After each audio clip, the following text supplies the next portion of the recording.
Giordano is live again. I was on earlier to talk about the Hurricane Dorian in the Bahamas. Um, I'm still urging African leaders, heads of state, to reach out to the people of Bahamas to extend their support, and help the people. They need food and shelter. They need homes, all right, even if it's temporary homes. African leaders, especially the president of Ghana, okay, needs to reach out. All right.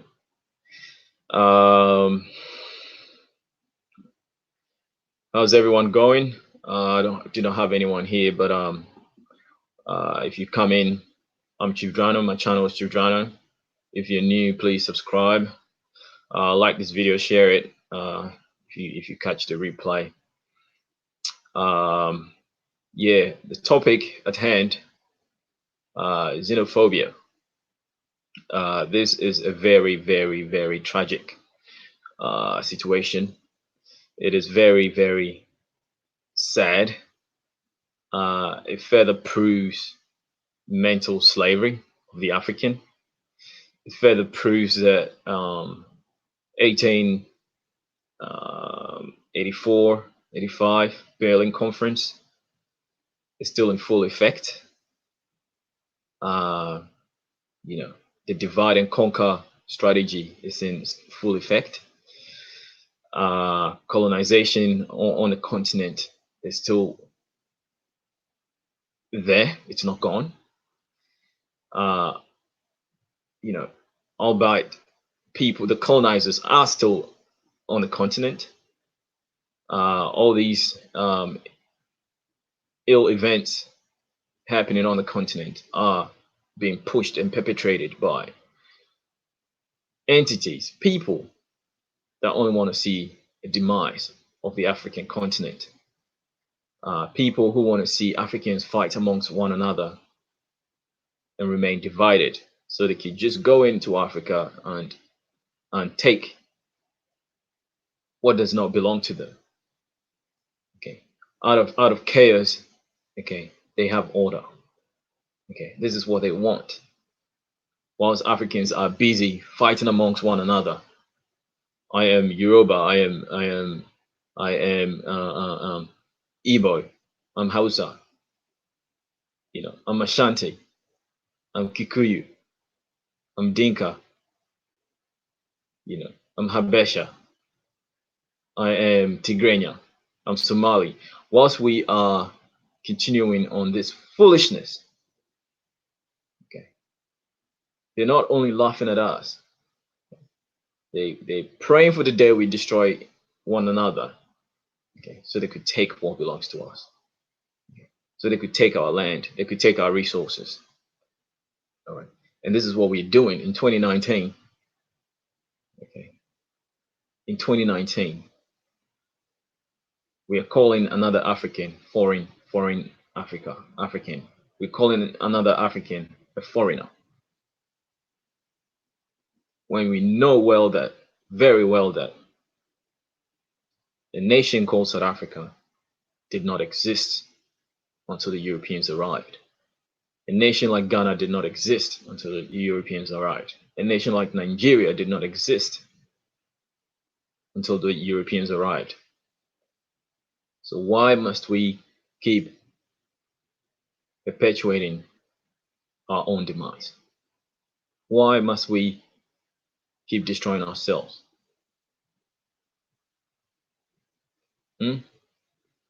As African people, we are one people.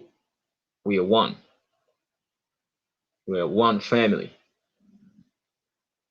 All right. So as my channel is all about promoting Pan-Africanism, it is very, very paramount, necessary that I speak about this issue. Okay, for us to move forward into the future, we need to overcome the hatred of one another. It's only through unity that we can survive as a people. Facing the future, okay, divided we fall. Okay, together we stand. This is just common sense, really. This is common sense. But we know all this, all this happening on the continent is by design. We know it.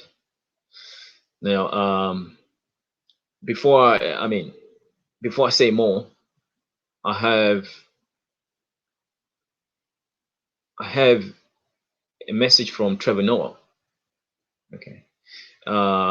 Trevor Noah was interviewed by the Breakfast Club, I think a couple of years ago, and you know his interview was so resounding. I saved the message because you know I try to teach, and I know I'll be coming back to that message. So you know I saved this message to play today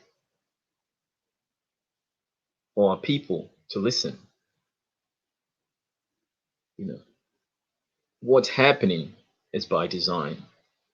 Okay, the enemy has put the bait in the water, and our family have taken the bait and the hook and the line and the sinker all together. Why do we espouse hatred for one another as African people? It's only one thing: mental slavery. Okay, because you cannot face your enemy, you turn against your own brother, fighting against your own brother. Are you afraid? Our ancestors were never afraid to fight the enemy. Why in 2019 you have become something else? You have become something else, fighting amongst one another instead of fighting your enemy. Your fellow African is not your enemy. That's your brother, that's your sister. Okay? That's your sister. That's family. Right. So without much ado, I know Julius Malema has been preaching Pan-Africanism, preaching the Nigerian is your brother, the Zimbabwean is your brother, the Zimbabwean is your sister, the Mozambican is your family, Namibia is your family. Why, South Africans? Why? Why are you doing this to your own family? Why must you do this? You are directing your energy or your anger at the wrong people, your own family. Is it because you fear your enemy? You fear your enemy, so you turn your anger to the people that love you the most. So peace family, Shaka XL, thanks for joining the stream. Thank you for joining me. If you're new to the channel, please subscribe. Subscribe, share by all means, share this with your friends. Invite your friends to join in. All right, I appreciate you coming through. I am from Guinea-Bissau, unfortunately living in Holland. There's nothing unfortunate about that family. Okay, we are global Africans. Okay, there's nothing unfortunate about living in Holland. Yeah, the whole world belongs to us. Basically, we are Africans. Okay, we are Africans. All right. Welcome to my channel. Okay.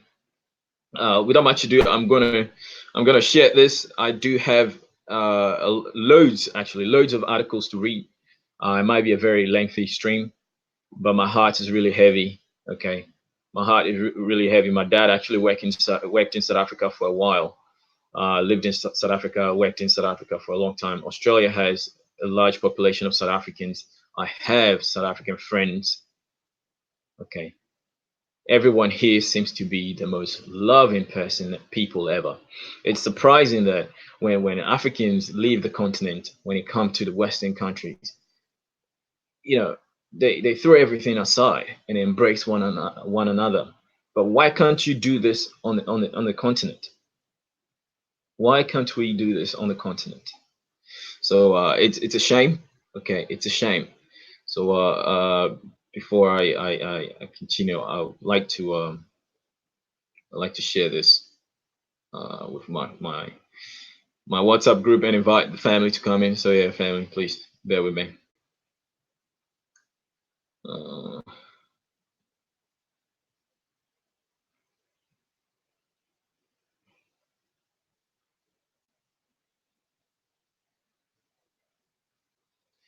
yeah.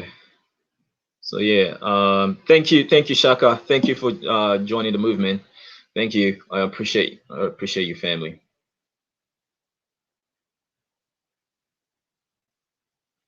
Yeah. So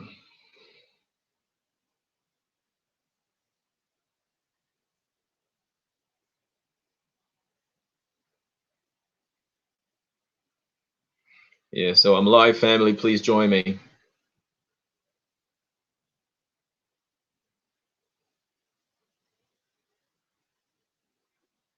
Right, right, right.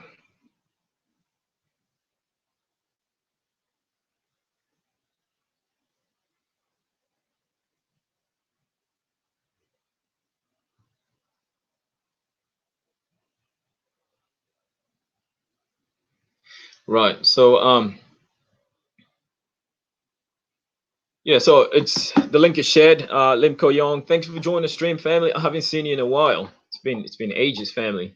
The blacks in South Africa acting like zombies, killing their own instead of killing the white man that disenfranchised them in the first place, keeping them in bondage, controlling 90% of the economy.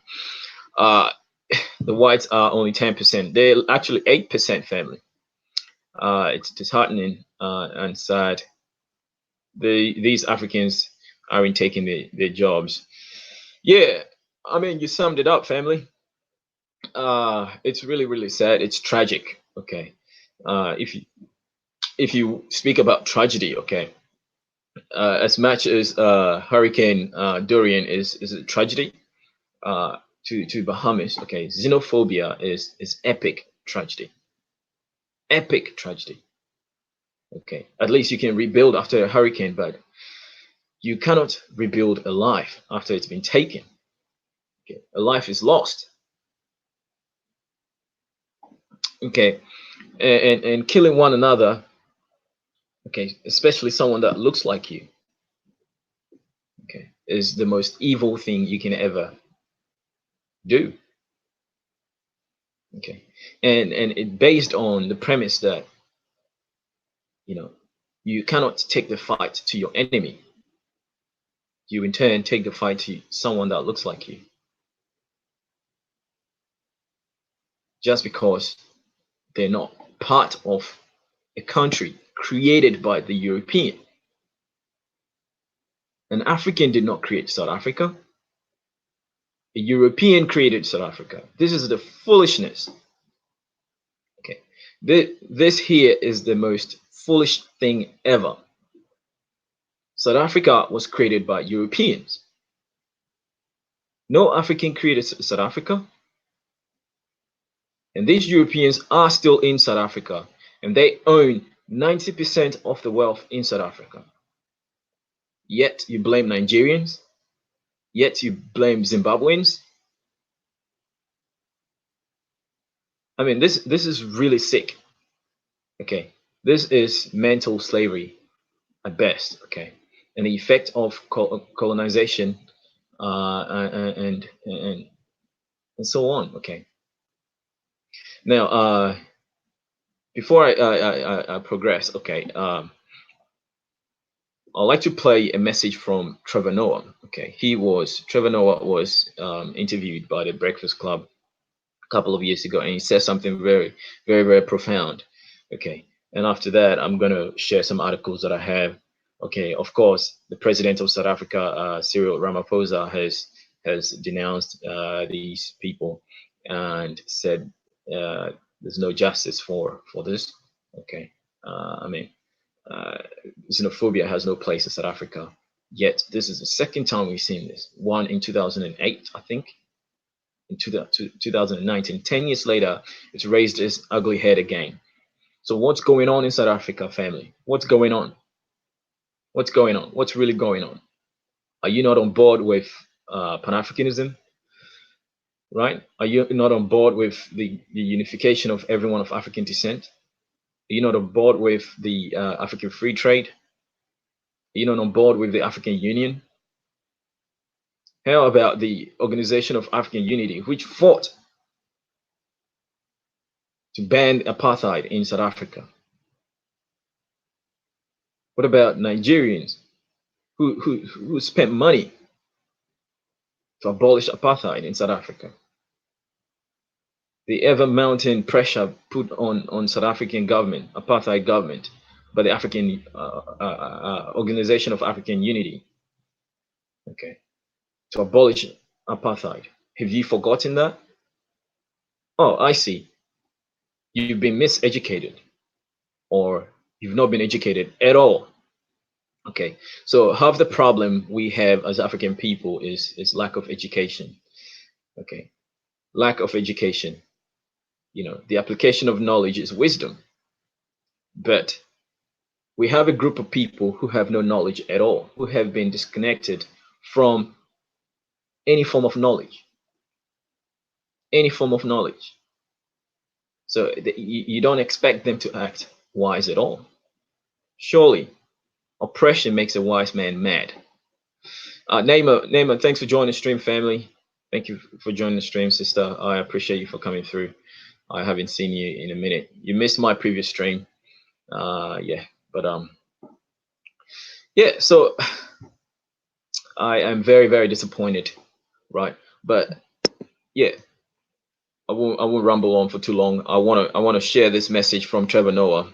Okay, he was interviewed on the Breakfast Club. I'm not gonna play this off YouTube so I don't get copyright infringement. So I'm just gonna play the sound. Okay, so listen. Okay. I want to obscure that. Is that normal for us to be spending $1 million? Okay, so have something against China. Now we know where we stand. I like that. I like knowing who the person is. Right. You know what I'm saying? I'm like, why do you want to obscure that? Is that normal for us to be spending $1 million a day for him to be protected? Hell no. That's a lot of bread. I don't think anything is normal anymore. Right. We don't live in the world of normal anymore. We don't anymore. Rip whatever playbook you had, rip it up. It's out of here. Everything has changed. Now, I love the article in the New York Times, let's not be divided. Mm-hmm. And you said divided people are easy to rule. You said that's how apartheid was able to exist. Can you expound on that? Well, here's my thing. And this is, again, it's one of those where everyone will take it the way they want to take it, and they'll fight it or accept it or whatever it is. But one of the greatest things that apartheid did within its world, it's so frustrating, is how powerful it was, because it taught, or what it did was it sowed seeds of discontent among people who were the same. That was the power of apartheid. You must remember, black people are 90% of the population in South Africa. How do you govern 90%? How do you keep them oppressed? Well, what you do is you convince them that they are not one. You convince them that they are all different groups. Class. So you split them up. So you go, no, we did it tribally. So we went like, oh, it's Zulu, it's Tswana, it's Pedi, it's Tsonga. We separate the people. You live there, you live there, you live there, you live there. And then what you do is you separate people who are mixed now. So you go like, okay, yeah, I don't care if your parents are mixed. You're a new race. We're going to call you colored. And I was in a situation where I never got to live in that world, because I grew up in a black family. That's the only world I knew. That's the stories I tell in my book. I go, my family was like, no, you're staying here. And the reason they hid me was because they were afraid of that happening to me, but essentially that is the best thing. We're all fighting in this world, and you start to realize, you go like, where is it coming from? Why is it happening? So you go like, oh no, you're holding us back. No, Charlemagne, you're bad for black people. Then it's like, is Charlemagne really the worst thing for black people? Yes. Is Charlemagne really the worst thing for You're like, really? Of all the things out there? Stop repeating that, Trev. Really? You're like, for real? You're like, no, but you're like, are you for real though? Yes. Are you being for real? That's a question, yes. Voter ID rights, you're going to voter ID laws, and then you're going to be Charlemagne's the worst thing? Mass incarceration, but Charlemagne is the worst thing? Then I'm like, it's so easy to do that, because what happens is you can get caught up in it's like, here, let's fight here, because that thing seems so big, we may as well just punch each other on the way there. So I go, I'm trying, I listen, I learn, I read. I don't claim to know everything. I'm not even saying South Africa is perfect. We're not. If anything, I feel like in South Africa, the mistake we made was we started off really well. Nelson Mandela had a great idea, And what happened is he left a legacy where he said, look, we're going to bring this country together. We can't be in a place where it becomes a void. We can't be in a place where there's mass slaughter, because all that's going to happen. And he was vehemently against this. He was like, I'm against oppression regardless of who's oppressing. So I don't want it to flip. I don't want it to now be black people are oppressing white people in South Africa. So what we need to do is get it to the place where people are equal. Now that is hard. That is almost harder than just flipping it on everybody. And that's what he set out to do. Now, as a country, I don't think we succeeded, because it's almost like if that was the surgery, we didn't succeed in the rehab. We didn't succeed in continuously working on that. And then you have corrupt officials who make things worse. And then it becomes a black-white thing, and it's always going to stay in that world. But one thing we have in South Africa that I know changed my life, my family's life, my grandmother's life, everyone's lives, is that we had an acknowledgement. Of what? The Truth and Reconciliation Commission in South Africa. We sat down, and as a nation, we had to go, this shit is real. This shit happened. Slavery is real. This is what the people did. These are the lives that they took. Mass incarceration. These are the stories. These are the people coming out and saying, yes, I came after you because you were black. This is what I did to your people. And now people can argue about whether or not the facts worked or what. But one thing that was garnered from that was the acknowledgement that as a person of color, you were not crazy. And in America, it feels like that hasn't happened. Right. In America, there hasn't been like a, yes, okay, let's be honest. This country was designed to oppress you. Okay, fine. At least that. Just so that as a person of color, you can go, I'm not crazy. Yeah. Right. Because oftentimes you feel like you are. Now, what about South Africa now? Because I feel like you don't see that necessarily, that side of it. You know, especially as a tourist, anybody going over there, they show the bright lights and the glitter and gold. I remember I went over there for a couple of times, but it was so beautiful. I told my manager, I was like, yo, I could move here. Like, it's a beautiful It really is, place. Yeah. Like, I mean, it's amazing. Especially after you found out you got your own race over there, huh? So what? They called you colored down there as well? Waffle colored. They might have called me colored down there. They call you colored. Waffle colored. And yet you see what people don't understand is the colored in South Africa is more of a cultural thing than it is just a racial thing, you know. But yeah, man, we have our issues in the country. Every place has its issues. Right. And you cannot expect, imagine this. We're a country where 90% of the population is oppressed. No education, no access to basic liberties. You know, people who are forced to live in places outside of the cities and so on. And then overnight you get freedom. That's not the end of the journey. That's the beginning. Right. Because now you have to create the schools for the people you never created schools for. Right. You've got to find ways to educate people who are already grown. You've got to find ways to get people working that may not have the skills. You've got to find a way. And then on top of all of that, 90% of the wealth is contained or is controlled by a small percentage of the population who are predominantly whites. And now you go, how do we engage in this discussion? Because you have to acknowledge, you rip it away from them, the country and the economy could crash. Right. Got you. We've seen it happen. You know. So how do we engage in the discussion here in America? Because I don't know about that. I say to people all the time, I'm not saying I'm just offering my own suggestions. Got you. You know what I'm saying? I see life like a video game. Could you see United States ever doing acknowledgement? Oh, I don't think so. Yeah. I don't think so, because the fear of retribution, I feel like, would be too high. You know, you hear it individually from certain people, like especially in this presidential campaign. Bernie Sanders acknowledged it, even Hillary acknowledged it. You know, but I don't know who is the top white man that you would want to hear from. That's funny. The top white man. Yeah, who's the? That's funny. The guy behind the top white man. Saying, that's funny. You know, we acknowledge. But you said it's like life's like a video game. Yeah, I see life like a video game. I go, I don't know all the moves. I know the moves that I know. I know which moves of mine work. Right. So I'm going to do those moves. Sometimes I'm going to meet someone who's going to teach me a new move. I'm going to use that move in the game. And sometimes when you're playing, I'll be like, hey, man, I don't know if this will work for you, but whenever I find I'm up against that boss, I use this move. I'm not telling you how to do it. I'm just saying this is what has worked for me in my world. And then you can tell me the same thing. And that's all it is. It's going like, if there was a solution, I would have solved it by now. What kind of an asshole do you think I am, Charlemagne, that I have the solution and I just wouldn't tell the people? I don't have a solution, Charlemagne. I don't know. You might be holding on to it until you run for president. President of where? You could run for president of America. Donald Trump has set the bar real low. Okay. now people be like, we don't care. All right. So basically, you had Trevor Noah spell it out. Okay, it's basically lack of education. You have 90% of the population, of the black population in South Africa, in abject poverty, with no formal education whatsoever. This is the effect of apartheid. Okay, it's another level of discrimination. Like when you listen to the full interview, Trevor Noah went on saying that the apartheid was so bad that the European the dominant people, or aka the white South Africans, went around all the oppressive governments in the world, i.e. The United States, wherever, Australia, the UK,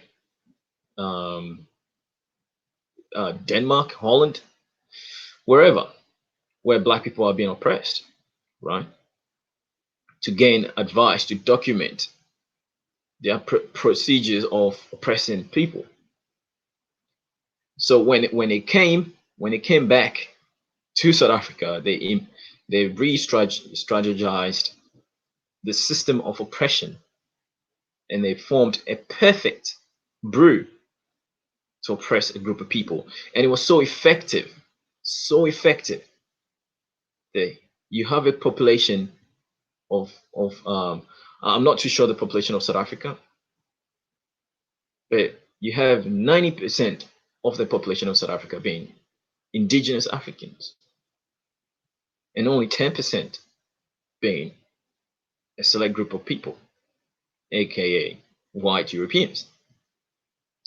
And how is it possible that 10% of the population is able to control 90% of the wealth of the country and live in peace? How are they able to do that? And the only way they were able to do that was to pin one group of black people against another. So whilst you're so busy, whilst a Zulu is so busy fighting with a Xhosa and whatnot, okay, they are amassing wealth, and they know very well that whilst you're busy attacking one another, you're not going to come attack us. And they always make sure they keep adding fuel to the fire. Over 25 years now since apartheid ended in South Africa. Look at the state of affairs of South Africa. Look at it. It's in ruins. It's shocking. South Africa is shocking. I was very impressed about how they managed to put things together during the 2010 World Cup. Okay, but of course Nelson Mandela was alive, right? But the moment Nelson Mandela died, everyone just seemed to just have lost their mind. They've lost their mind. Everything that Nelson Mandela has stood up for, lived for, and died for, went to prison for, these people have just thrown it in the trash. Okay, there's one word that Nelson Mandela kept pushing: Ubuntu, which is an African word. Okay, meaning basically humanity. Africa is the best place for humanity, and it just makes sense that it will only come out of Africa, Ubuntu, which means I live because you live. Okay, I will not exist if you don't exist. Basically, I see you as my brother. I see you as my family. Okay, and it's so sad that we've let Nelson Mandela's legacy, just die with him. It's very sad. All the founding fathers, Dr. Kwame Nkrumah, Jomo Kenyatta, Steve Biko, Thomas Sankara, all these people died in vain when you look at the state of affairs in South Africa. All because of lack of education. Lack of education. lack of knowledge, my people perish. It's so true. I do not really, you know, I'm not very religious, but some of these things need to be taken, you know, close, you know, you need to look at it closely. They're true. A lot of them are African sayings. And I continue to say that the Bible was not written until the Europeans stepped foot in Africa. That is where they got educated. 1611. After they got so much knowledge from Africa, then they decided to flip it on our people and enslave us. Okay, enslave us, giving us white Jesus. Okay, anybody who has white Jesus in the house is a defeated person mentally. Okay, and the chains have left your, you know, your arms, your hands. Okay, and they're now in your mind. Mental slavery. And it's the most efficient way to control the people, control the mind. He who controls the mind has the greatest weapon on earth. The greatest weapon on earth. If you can control the mind. Amazing. And Europeans have done that perfectly. Perfectly. Whilst they live in luxury, they live the most perfect life. They spend their millions and trillions in their wealth and their booty, okay, on extravagant things. Okay, you Africans are left clueless, don't know what to do, but you rather attack your fellow African just because you have no other option. But I'm here to tell you that, okay, educate yourselves, free yourself, emancipate yourself from mental slavery. I mean, Bob Marley wrote this song in 1981, okay, over 40 years ago. Right. Why? I mean, they even killed Lucky Dube, who is a South African. He was murdered. Lucky Dube was murdered. And that was really sad. One of my favorite musicians, Lucky Dube, was murdered. And this is really, really sad. Like, it has to be, I mean, whatever the Europeans did with apartheid, they perfected, you know, white supremacy, racism. They perfected it, like, to the T. They really perfected it. So much that 25 years on after apartheid has been abolished, the effects still lingering. Like, they know so well, they can live so comfortably. They can live so comfortably. And they know that the black man is never going to lay a finger on them. They know this very well. They know that because Africans are so busy fighting amongst themselves. But I'm positive, okay? I'm positive. I am optimistic. 2019, I say, is the year of liberation of the black mind. We're going to do this, okay? This is why I rekindled my YouTube channel, okay? I am going to do my very, very least, okay, to at least speak on this issue, okay, cause awareness, all right? And you know, we need to allow the humanity in us to show, because we are the embodiment of humanity. Okay, we are the quintessential essence of humanity. We make up everything that is humanity. Okay, and you know, Nelson Mandela couldn't have said it any better than the word Ubuntu. Okay, so you know, Trevor Noah says a lot of, you know, talks a lot of shit, but even here he called our Australian women very ugly, and he had to be you know, called upon that, and he apologized for saying that. I mean, he says a lot of shit, but you know, sometimes, you know, he talks a lot of truth, and he's got his wake up call. He's got his wake up call, and you know, I'm glad he's very, very knowledgeable, and He has good intentions. All right, Trevor Noah has good intentions. So let's see who's South Africa is maybe okay. Thanks for joining the stream, family. If you haven't subscribed, please go ahead and subscribe, please, and share the stream with friends and family, and invite them to come through. So South Africa is one of the last countries to get freedom. The best they could learn was from other countries. These attacks are just distraction from the government, from what is really happening in the country. Of course, that's right. That's right. So they distract you with these things, and it's shocking that it's actually politicians that are going out there saying that Nigerians are taking your jobs. But look, I read some statistics. There are only about 2 million foreigners in South Africa. 2 million foreigners. That's nothing. 2 million people are not taking your job. So I mean, it's miseducation. They're misdirecting the anger towards their own people, basically. And I mean, you're destroying businesses. Okay, businesses in your communities that are helping you. Oh boy, it's just like the rioting in the United States.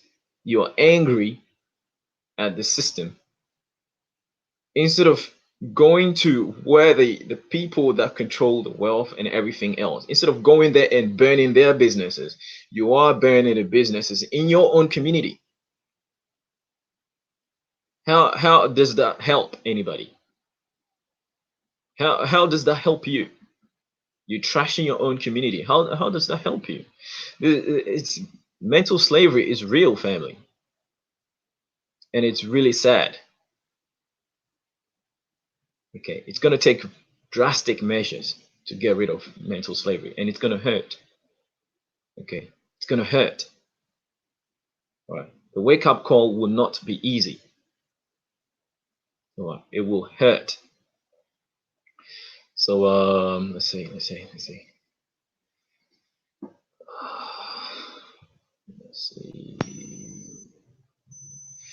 I'm going to share some articles here, and the president of South Africa has condemned the xenophobic attacks. Okay. Where is this? I can't see. I can't see. Yeah. Okay, so I am going to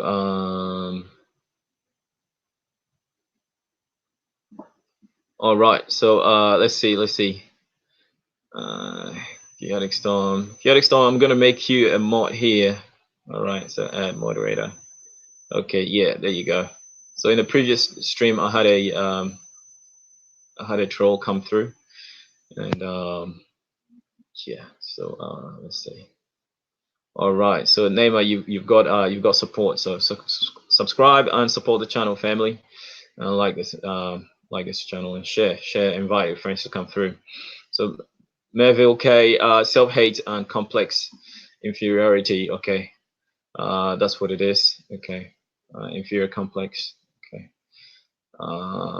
is Trevor and Charlemagne a recent interview, Chief? Okay, that was an interview done 2 years ago, 2016, on the Breakfast Club by Charlemagne and DJ Envy, right?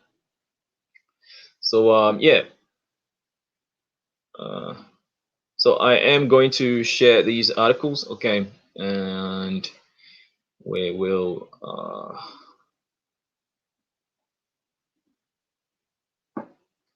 okay, so I think so. No justification for xenophobic attacks. Okay, that's going to be my first article to share, and so this is the South African president, Cyril Ramaphosa. Okay, this article is from africannews.com.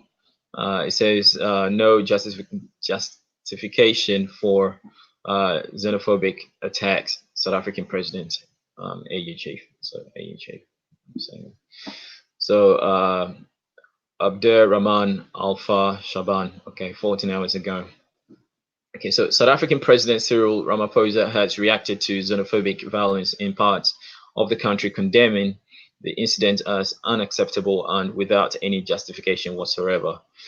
In a video posted on his personal Twitter handle, Ramaphosa stressed the importance of restoring peace and security as quickly as practicable. I condemn the violence that has been spreading around a number of our provinces in the strongest terms, he said. He added that he was convening all ministers in the security cluster today to make sure that a very close eye was kept on what he described as acts of wanton violence and find ways of stopping them. Ramaphosa said it was not right for locals with grievances to attack other nationals. He tasked security forces for their efforts at restoring order in KwaZulu-Natal and Gauteng provinces. He also cited the fact that with an increasingly integrated Africa, South African workers also risked being attacked in other countries if others are not met out the same treatment. If others are to met out the same treatment South Africans are exhibiting today. So this is not the first time, okay, this happened in 2008, where over 100 people were actually murdered during a xenophobic attack. So this is a tweet from Cyril Ramaphosa. There's a video, I'm going to play that in a minute. So Cyril Ramaphosa tweeted, "I condemn the violence that has been spreading around a number of our provinces in the strongest terms. I'm convening the ministers in a security cluster today to make sure that we keep a close eye on these acts of wanton violence and find ways of stopping them." So in his words, I'm gonna play that too. Bear with me. So here is the message from Cyril Ramaphosa. I'm gonna play it off my phone. So violence that has been spreading around a number of provinces in our country in the strongest terms. The attacks on people who run businesses from foreign nationals is something that's totally unacceptable. It's something that we cannot allow to happen in South Africa, where people who are running their own businesses are attacked and their businesses are destroyed through looting and being firebombed, something that is completely against the ethos that we as South Africans espouse. And there can be no justification whatsoever about what people are having a grievance over, that they should go out and attack people from other countries. Because when they do so here, they should also know that fellow South Africans will be attacked in other countries. We are a country that is completely committed against xenophobia. We do not allow and cannot tolerate the attacks on people from other African countries and indeed from other countries completely. So these attacks are completely against the rule of law. And I'd like to commend the security forces, particularly the police, for stopping further violence from ensuing in a number of places in KZN as well as in Gauteng. And we want our security forces to carry on with the work that they've been doing, arresting the perpetrators, ensuring that these violent acts do not continue. I'm going to be convening the ministers in the security cluster today to make sure that we keep a very close eye on all these acts of wanton violence and find ways of stopping them. I've directed the Minister of Police Okay, so that was a message from the South African president Cyril Ramaphosa. Melville is saying that Cyril is a joke. He reacts 3 days after, only when the Congolese, Rwandan, and Tanzanian presidents canceled their economic meeting to Cape Town. Right. So again, you said that these government forces are behind it. Why didn't he call out the chief of police? Said 2 days ago. Yeah.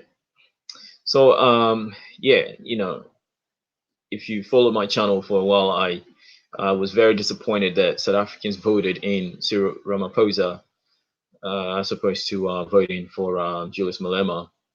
But Julius Malema made headway, and the future is promising for Julius Malema to be the future leader of South Africa. So Cyril Ramaphosa is very slow. Okay, he comes from a very wealthy family. Okay, so why would he? What makes you think he's going to work against the interest of the Europeans? I mean, this guy is benefiting from the oppression of his own people. He's a billionaire. Cyril Ramaphosa is a billionaire. Why do you think, So, I mean, it's the writing is on the wall. Okay, the writing is on the wall. So, Saint Megahead, thanks for joining the stream. How come South Africans don't have the hate for the whites that control 80% of the land and resources? Yeah, it's a big question, family. It's self-hate. It's self-hate. What else can you say? The victim has become the victimizer. What else can you say? That is Dr. Francis Cressley Wilson. I think I butchered her name. I do have a book on her. It's the ISIS Papers, where she documented it. I mean, even the first few pages, the first chapter is deep. Now the chains are not on our hands anymore; they are on our minds, and he that controls the mind, has the most powerful weapon on earth. So I mean, they've been perfecting this. They've sat down, they've perfected how to control these people, control their minds, and it started off with religion. How come one of the most religious countries, Uganda, remains the poorest country in Africa? Uganda is the poorest country in Africa. Can you believe that? But then when you go to Uganda, you see all kinds of churches. Yeah. So I mean, this is really, really sad. The mental slavery is by far, I think, besides tribalism, I think mental slavery is by far one of the most detrimental factors when it comes to progress in Africa, and elevating Africans to a whole new, dimension. It's going to take a lot of hard work. Okay, that's why the Africa needs, we the diasporians, to constantly keep engaging. One thing Trevor Noah also said about racism and whatnot, oppression, is that you need to engage, because a lot of people are disconnected, especially whites are disconnected. Once they live in their luxury, in their bubble of wealth, they don't care. They don't care. But if you actually have a black person living next to you, you'll be quite concerned, wouldn't you? You'd be concerned. You'll be forced to look at it. But once they have their own bubble, they're living in Cape Town and Durban and whatnot, they're enjoying life. They don't care about the rest of the country. So if Julius is in that country, I'm trying to. If Julius is in that country, is dead, where are you from? Can you reframe that, please? I can't really understand that. As I say, if he is president, you mean Julius Malema? Julius Malema is not president. It's Cyril Ramaphosa is the president of South Africa. But yeah, he was the opposition leader. But yeah, so I'll go back to the article. Okay, so there's no justice, for, or no justification for what happened in South Africa, and you heard it from the mouth of the president. You know, who said it 3 days after the attack. 3 days after, and this is sad. This is sad. 3 days. This is shocking, right? But regardless, reports indicate that looting and clashes with security forces continue today in some parts of the country. Police have also confirmed more arrests in addition to over 40 recorded on Monday. Nigeria, Ethiopia, Zambia, Zimbabwe government and the Somali community in South Africa have reacted to the incidents. Okay. The African Union Commission, through Chairperson Musa Faki Mahamat, also condemned the violence and said it backed South African measures to restore law and order. So 3rd September 2019, Addis Ababa, I think there's a spelling here, AU statement on xenophobia in South Africa. So yeah, the AU has issued a statement on the xenophobia. So the chairperson of the African Union Commission, Mustaf Faki Mahamat, condemns in the strongest terms the incident of the violence against nationals of fellow African countries in South Africa, including the looting and destruction of their property. The chairperson is encouraged by arrests already made by the South African authorities. He calls for further immediate steps to protect the lives of people and their property, ensure that all perpetrators are brought to account for their acts, and that justice be done to those who suffered economic and other losses. So the chairperson reiterates the African Union's Commission continued commitment to support the South African government in addressing the root causes that led to these despicable acts in order to promote peace and stability within the framework of the African Union's long-standing principles of continental solidarity.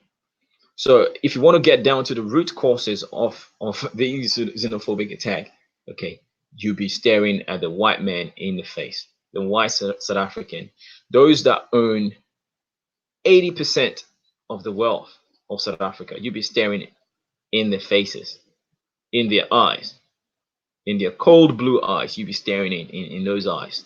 Okay, they are the reasons for these. Because how can a country of 90% of the population, okay, live in abject poverty, and you have 10% of the population earn all the wealth? How? It's not fair. So I have another article from Malema. Okay, so it's like the adversary of Cyril Ramaphosa is Julius Malema, and yeah, he's gonna say his piece. Okay, so yeah, so Mervo, you reposted a comment. If Julius Malema becomes president like you wished, the country will be doomed. Why would you say that? Why would you say that, Mervo? I think Africa for Africa. Okay, Africa for Africans. Okay. I think Julius Malema, you know, he might spew some rhetoric here and there, but I do not think he's gonna act on. See, I do not think he's gonna act on these kind of things because he's loud. Okay, there's so many consequences he will face. Do you know how many warships will be stationed on the coast of South Africa if any of such things happen to these 8%, 10% of the population? Already Donald Trump was you know, saying or dog whistling towards the sentiments of Julius Malema. You know, we heard that this year. Okay, but nobody is speaking on the plight and sufferings of Black people. Nobody. So I mean, it's gonna be a big war in South Africa if the rhetoric that Julius Malema spews is taken literally. But Julius Malema said that he's not advocating for violence towards white South Africans. Okay, but we have to face the facts. Okay, black South Africans or indigenous South Africans are directing their anger at the wrong people. That's facts. Okay, but in doing so, it does not imply that he's advocating violence against white South Africans. So I'm going to share another. I'm going to share another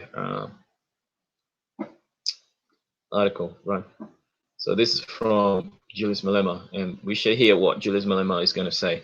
So Saint Megahead said, South Africa is an indictment on blacks or Africans globally. Diaspora, we tend to fight each other, but merely complain. Actually, please reframe this. I can't really comprehend, but I think I know what you're saying. Okay, we fight amongst each other, but we do nothing against our enemies. So, yeah, it's mental slavery. Okay, it's the fact that you have a white Jesus. Okay, shows you that your God is a white man. Why are you going to fight the white man? Because you'll be fighting against your God. So basically, that's what it is. The white man is your savior. You're not going to fight against a white man. To this day, okay, a lot of Africans think that white people in Africa are doing good to Africans. So much that there was an American white guy that was walking through the streets in Kenya pretending to be Jesus, and people fell for it. You land in Ghana, you see billboards of white Jesus, big ones, huge, and this disgusts diners the most. Diners of Search for Uhuru, this disgusts him the most. So it's got to be mental slavery, lack of education. All right, so without much ado, I'm going to go to the next article by Julius Malema. Okay, so Julius Malema calls for black people to redirect their xenophobic anger at white capital. So this one, he did not say white people, but he says a capital. So basically white wealth, right? So yeah, this new article from the Citizen, okay.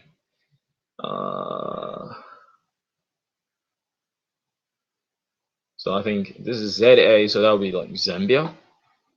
Okay, so Malema calls for black people to redirect xenophobic anger at white capital. Okay, so Citizen reporter.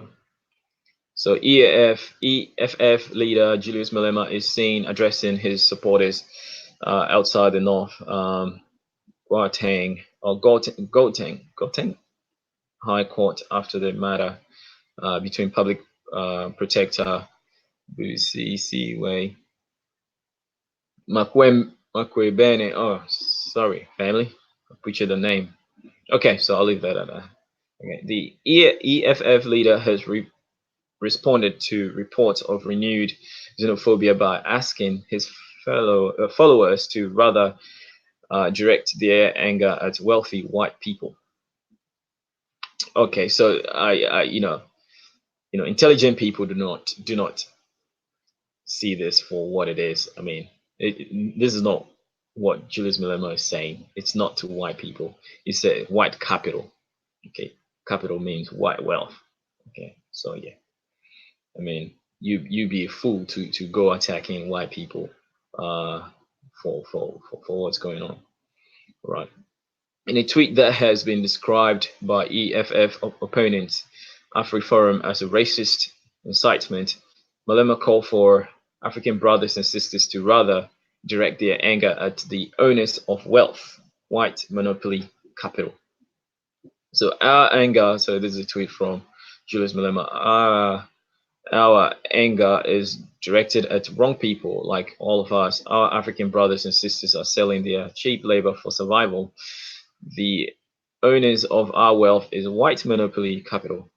They are refusing to share it with us, and the ruling party, hashtag ANC, protects them.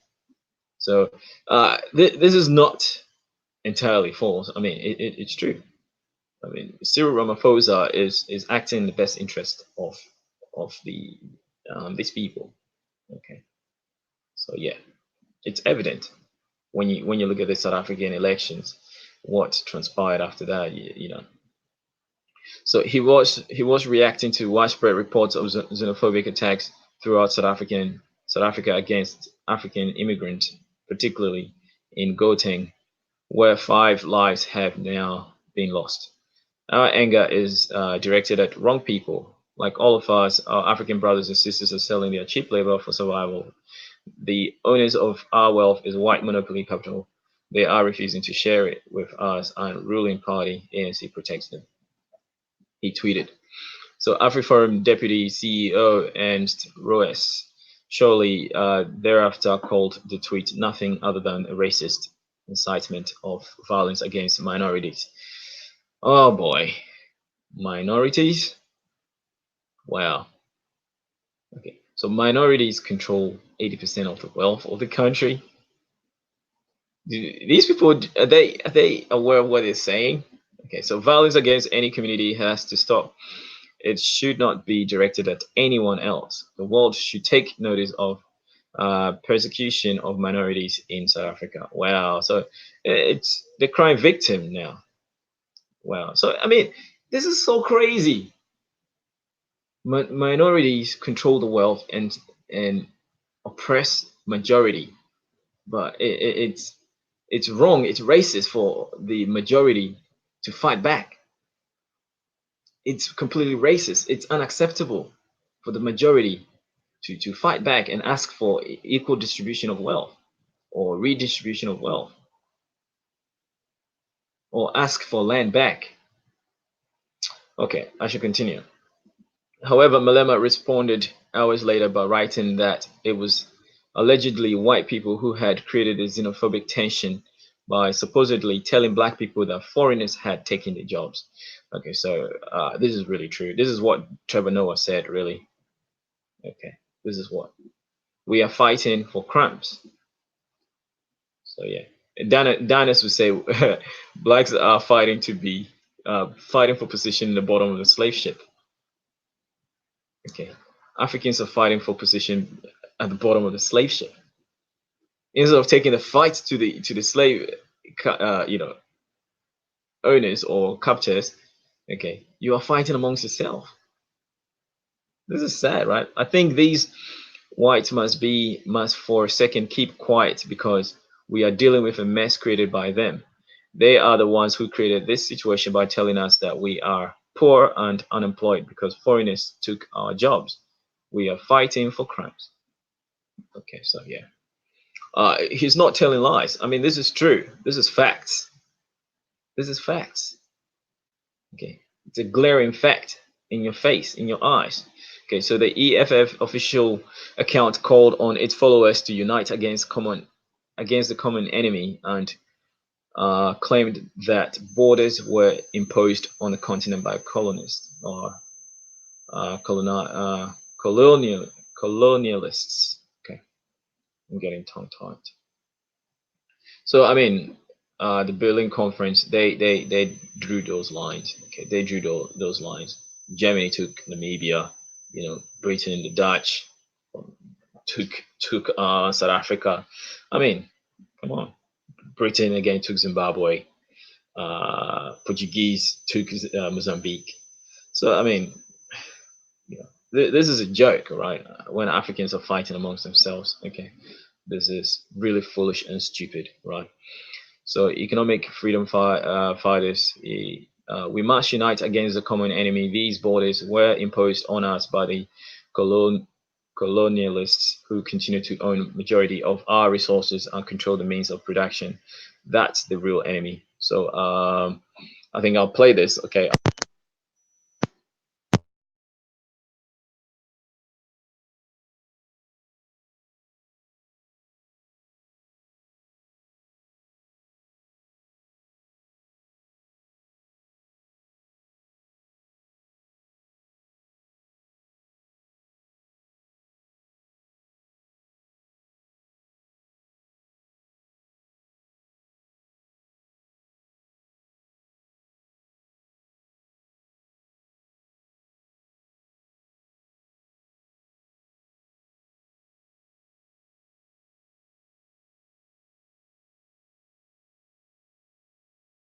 the problem of Zimbabwe.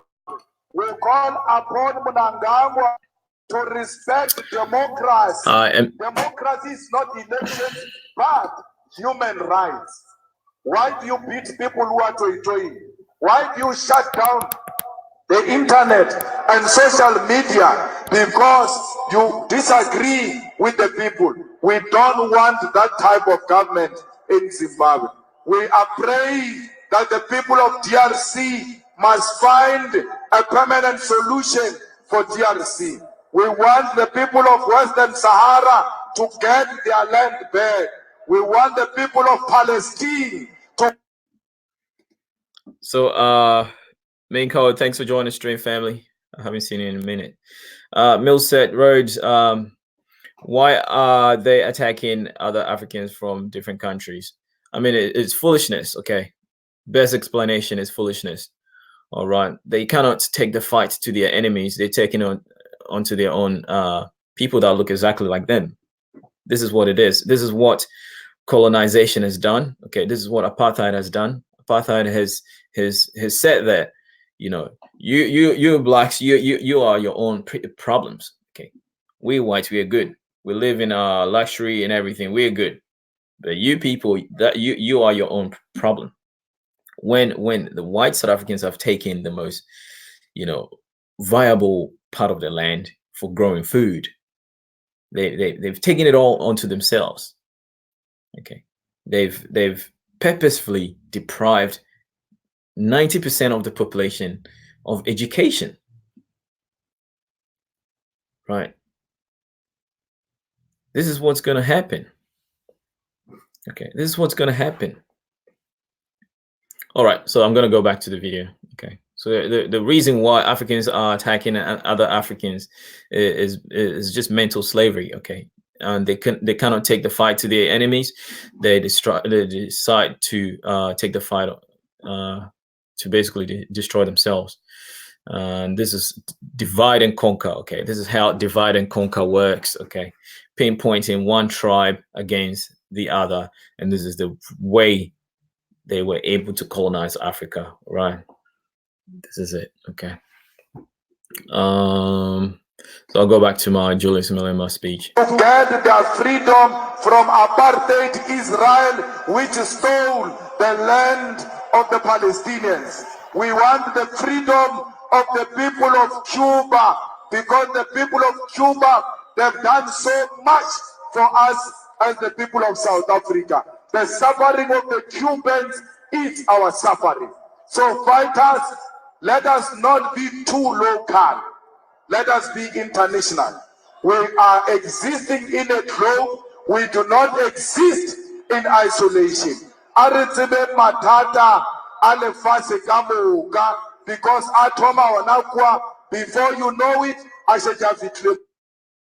Okay, so that was a speech of Julius Malema. I think I came across this a while ago, but yeah, this is freedom fighters.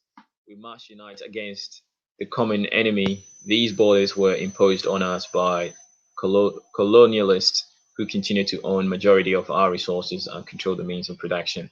That's the real enemy. All right, and it's the truth. Okay, stop hashtag stop xenophobia. It's truth. Okay, it's the truth. You can't hide from it. Okay? It's the ugly truth. Okay, you can't hide from it.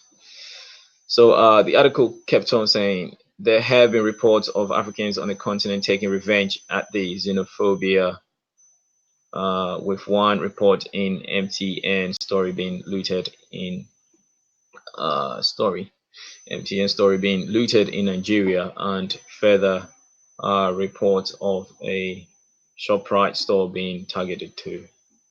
Yeah, I think I came across that video of I think Nigerians attacking some South African businesses in Nigeria, and the police were just standing there watching. I mean, we do not need this. Okay, two wrongs never make a right. Okay, two wrongs never make a right. Right. So this was a video. You know, I'm not gonna go through these videos. You can find it yourselves. Okay, you can find these videos yourself and look at it. So I'm gonna read this. Okay. So Malema also insulted journalist Peter, I guess that's Peter, Luis Maiba, who had mocked his tweet with a photo of Malema sitting with self-confessed cigarette smuggler Adriano Mazzotti and hitman Mikey. It's called. He called Maiba a fool. Okay. So yeah, Malema tweeted, "You're a fool." All right. Okay. So President Cyril Ramaphosa vowed to clamp down on the ongoing violence on Tuesday, and the African Union, Nigeria, and Zambia condemned the attacks.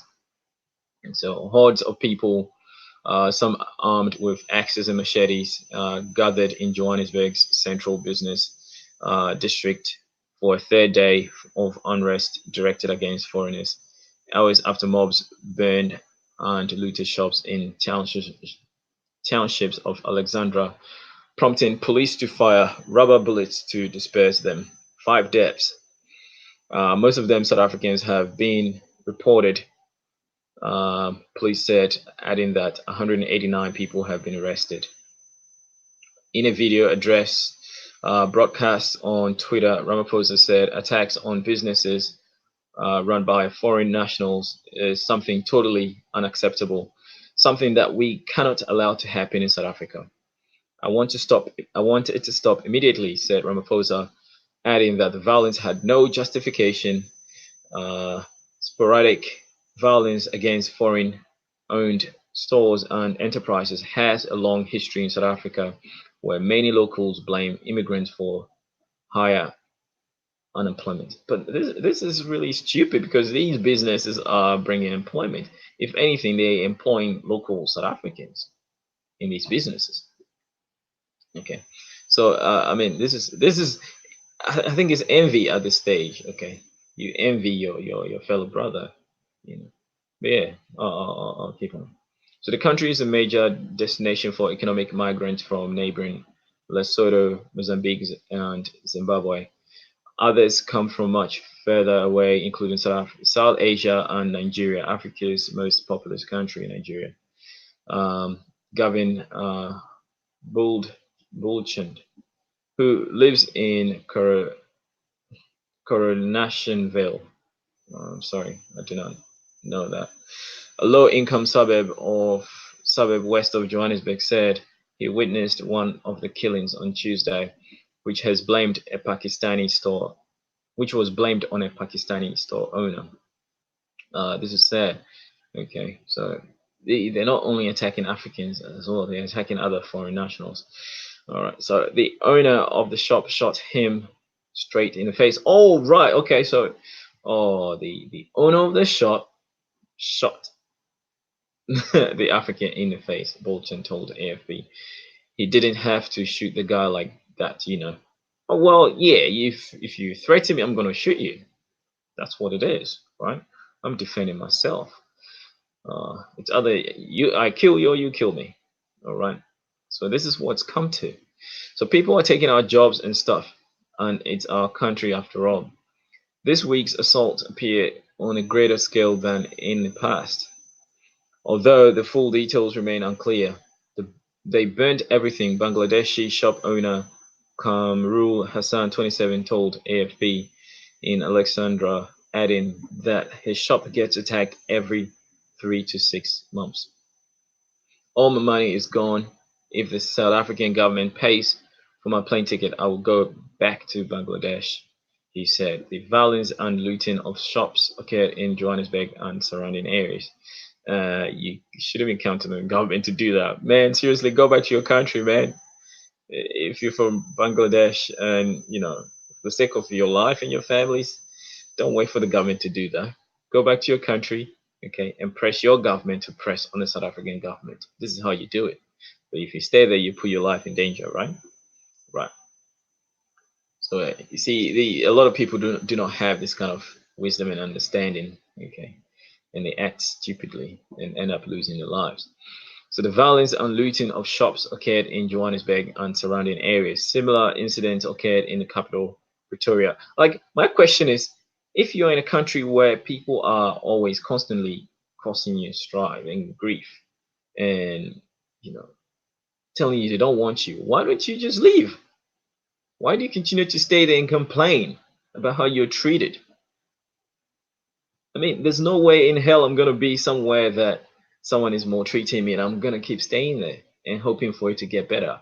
No, it won't. It won't get better. It's gonna get worse. And it's gonna get worse. This is 90% of the population are uneducated, unemployed. I mean, there's a whole lot of resentment and anger. It's brewing. It's sad.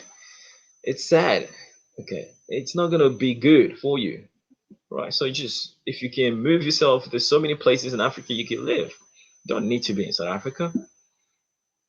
Okay, the chickens have come home to roost, and one day they're gonna wake up and say, "Look, we're not gonna fight amongst ourselves. They're gonna take the fight to the 10%, the aristocrats." Okay, the 10% of the population that control the wealth of the country. They're gonna take the fight to them, and it's gonna be a massive civil war in South Africa. You do not want to be caught in that. It's a mess. It's a big mess. Not until the white South Africans come out, okay, to solve this, to redistribute the wealth and basically help out. Okay, it's going to be a civil war, right? So similar incidents occurred in the capital Pretoria on Monday when local media reported shacks and shops burning in the Marabastad, a central business area largely populated by economic migrants. Okay, so after this article, I do have some articles from GhanaWeb.com to read as well. So Nigerian anger. So Nigeria summoned its South African ambassador to express displeasure over the treatment of her citizens and said it would dispatch special envoys. Several Nigerians used social media to call for a boycott of South African companies, including telecoms provider MTN, satellite television services, DSTV, and retailer ShopRite. Separately, African Union Chairperson Musa Faki condemned the violence in the strongest terms, but said he was encouraged by arrests already made by the South African authorities. So Zambia has cancelled an international friendly football match, which was slated for Lusaka next weekend against South Africa. The Precious Mountain family. This is because the security concerns. Okay, you never know what can happen. Football Association of Zambia, FAZ Security General Adrian Kashala told AFP, "We want to be sure of the security of the visiting team." The attacks on foreign stores began a day after South African truckers started a nationwide strike on Sunday to protest against the unemployment of foreign drivers, or against the employment of foreign drivers. They blocked roads and torched foreign-driven vehicles, mainly in the southwestern KwaZulu-Natal province. I mean, these people are so childish. Like, if I can't have it, I need to destroy it. This is so childish, man. Deputy President David Mabuza condemned all attacks on foreign nationals. "We are a nation founded on the values of Ubuntu." Okay, so this is the word I was trying to say before. Ubuntu, which means humanity, as espoused by our founding father, President Nelson Mandela. "We should always resist the temptation of being overwhelmed by hatred," he said in Cape Town on Tuesday. So yeah, sickly economy. So the economy of South Africa is sickly. Okay, so the violence erupted. I mean, if 90% of the population of South Africa, end up having some money in their pocket and spending, this is gonna boost the economy of South Africa. I mean, white South Africans, what's happening, man? I mean, racism has to be some form of mental illness, like sociopaths. Okay, and you know, as the psychology doctor of psychology, what's the name? Dr. Francis Cressley Wilson, okay, stated, okay, it's mental illness.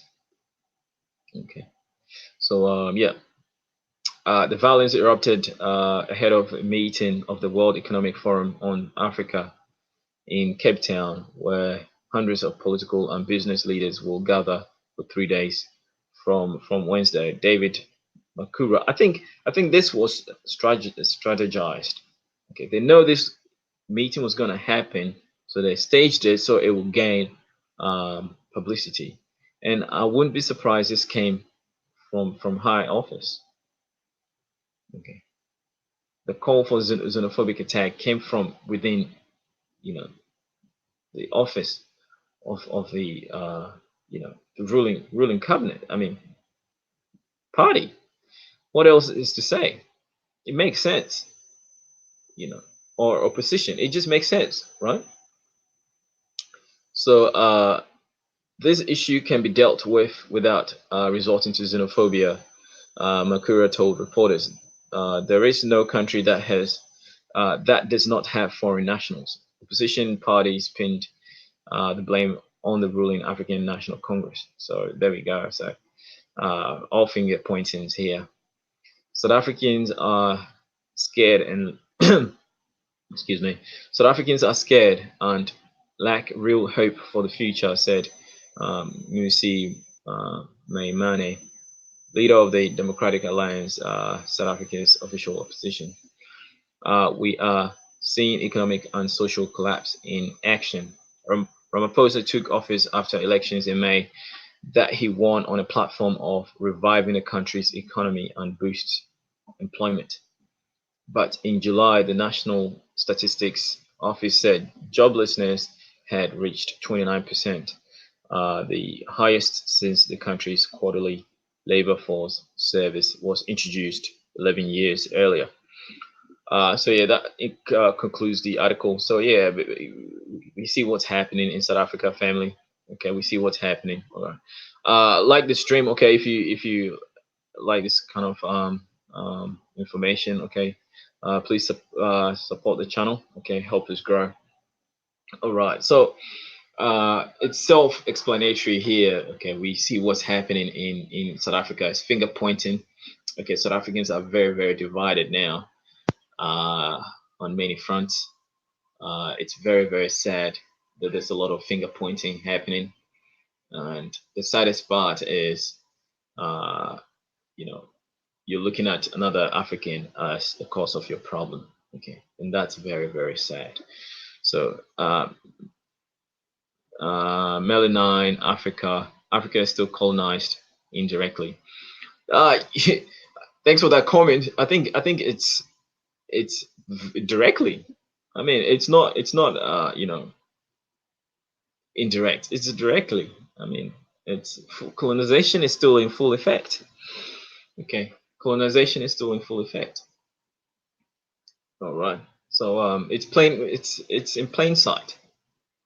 It's in plain sight. Africa has all the natural resources. I think Africa contributes 70% of all Africa's world's natural resources. Okay, and Africa is poor. Okay. And Africa is not poor because Africans made it poor. Africa is poor because the rest of the world, especially the Western countries, are depriving Africa. They're raping Africa, and this is colonization in plain sight. In plain sight. Okay. We in the Western countries, we see it directly. We see it.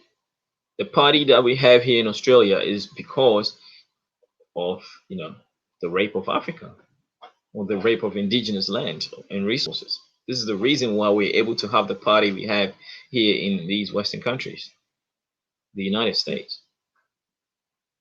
You know, the Congo, single most richest piece of land, is also the poorest in the world.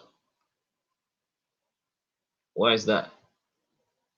Because Congo is destabilized. Then they can go in and rape the place. So yeah. It's in plain sight. So a short article here. Okay, I have a short article to read. Another short article. Let's see. Share my screen. I did not. Don't know if I shared the previous. But yeah, bear with me. Okay, I'll share this one. So so politicians, celebrities react to xenophobic attacks in South Africa. All right. So I'm going to share that one. Right. So this is the other article. Okay. Politicians, celebrities react to xenophobic attacks in South Africa. Right. So yeah, we stand against xenophobia. Say no to xenophobia. All right. So this is also from africanews.com.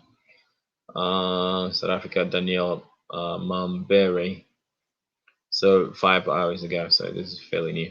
The xenophobic attacks in South Africa have attracted reactions from the president, celebrities, and ordinary citizens all over the country.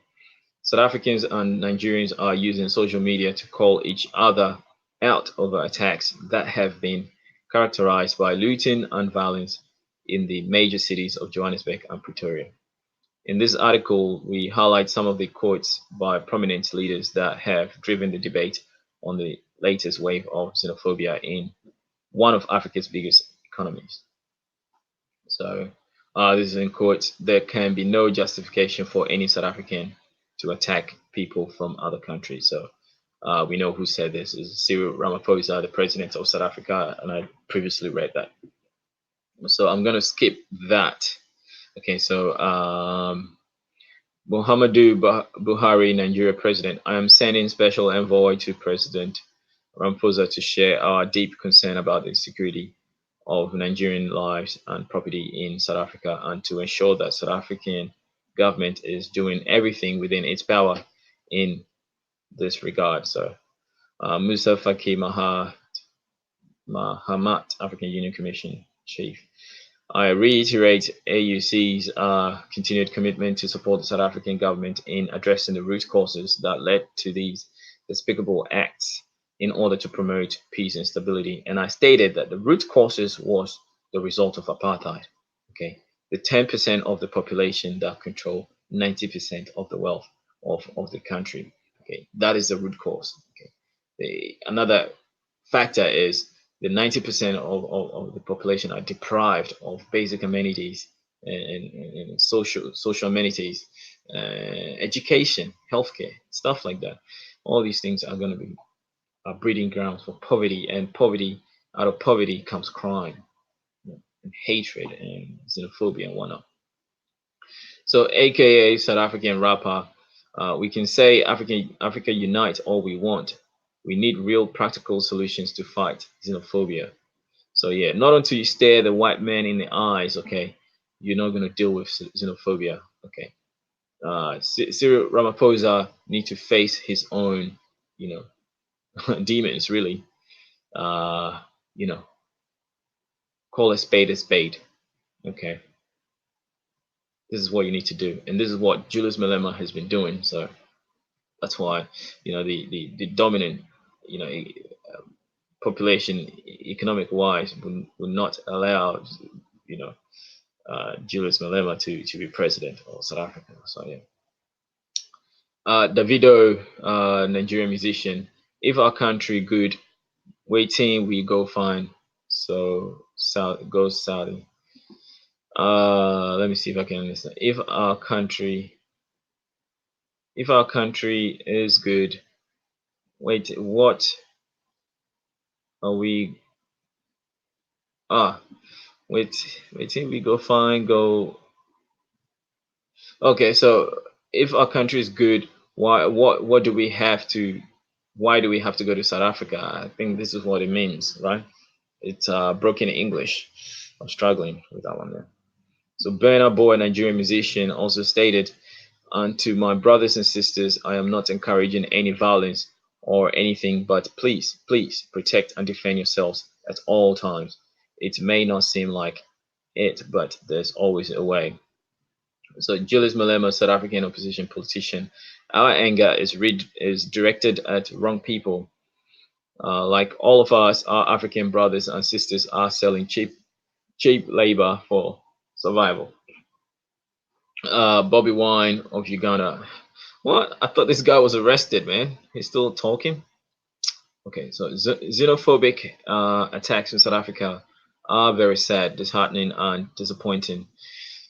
They must be condemned by all people of good conscience. Okay, so I like Bobby Wine. I did a video about him. Basically, he was arrested by Museveni for annoying the president. I mean, this is ridiculous. These African leaders, man. An excuse to have a drink.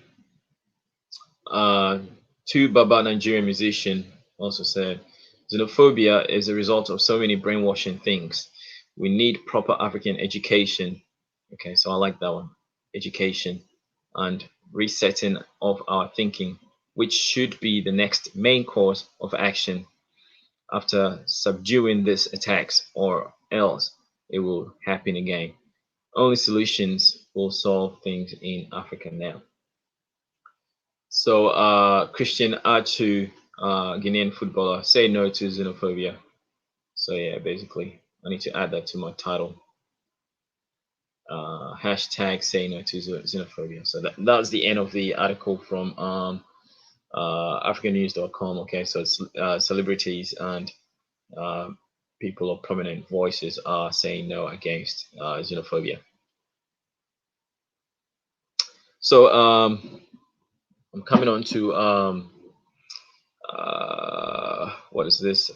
Well, I've got 7 people watching. Please, I need all of you to like the stream. Okay, if I have 7 people watching, I need 7 likes on the stream. All right, please do not be stingy. Do not be stingy with the likes. Okay, do not be stingy.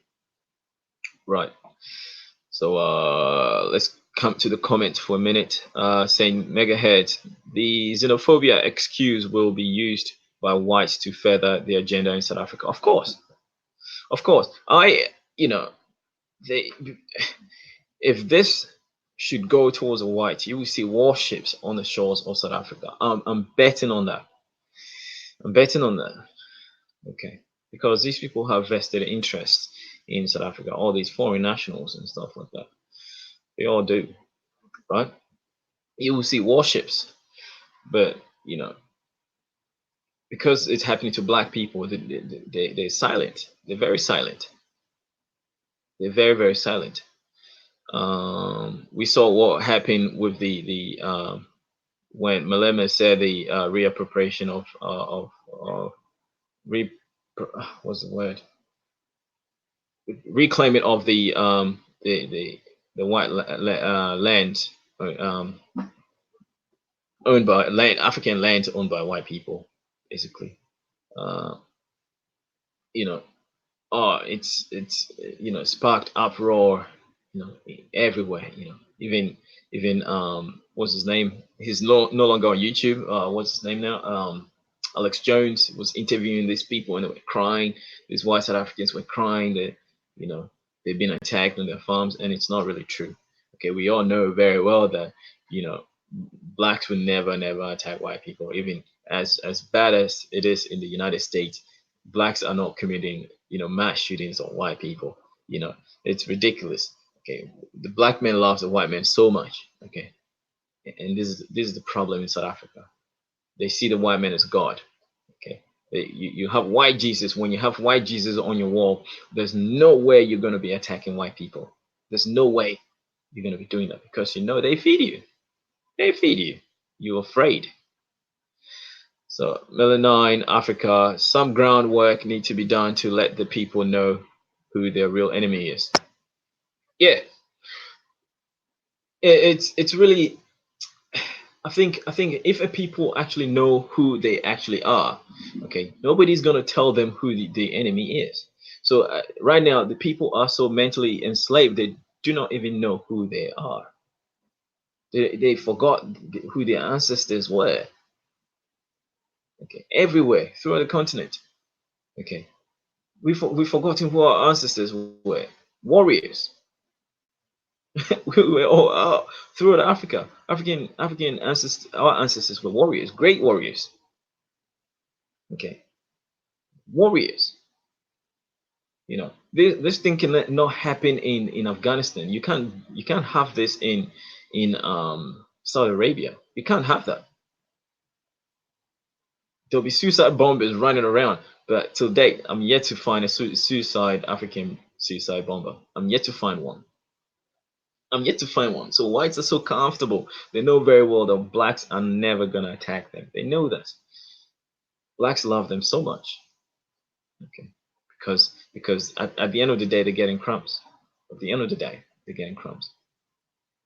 So how dare you attack our beloved white people? How dare they? So yeah, I mean, pointing out that white people are their enemy is not gonna work with these type of black people. It's not gonna happen. Right? They're not. It's in plain sight, but they just don't see it. They're not gonna do that. There's a saying in Africa that you do not bite the hand that feeds you. Okay, so they know very well these white people. They always put trickles, little trickles on for these black people. They're not going to be attacking them. They're not going to be attacking them. The same way the black enslaved African in the Americas, okay, when it was freed, went right back to the enslaver. Yeah, you're free, man. Go. You're coming back. They love their masters. This is what it is. It's a sad reality. Mental slavery. This is what it is. So yeah. So I do have a few articles from Ghana Web, and I will close it. Okay. If you do not know what xenophobia is the fear and the hatred, okay, for foreigners. Basically, that's what it is. And basically, people act out of fear. A lot of these things are done out of fear. So yeah.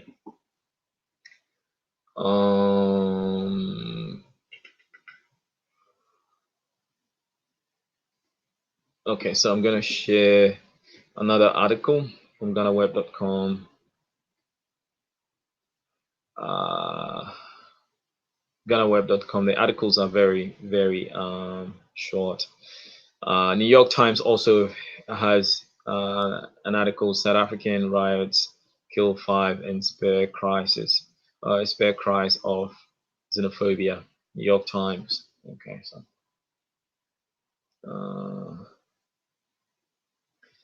this one xenophobic attack. Ghana has no contingency plan for its citizens.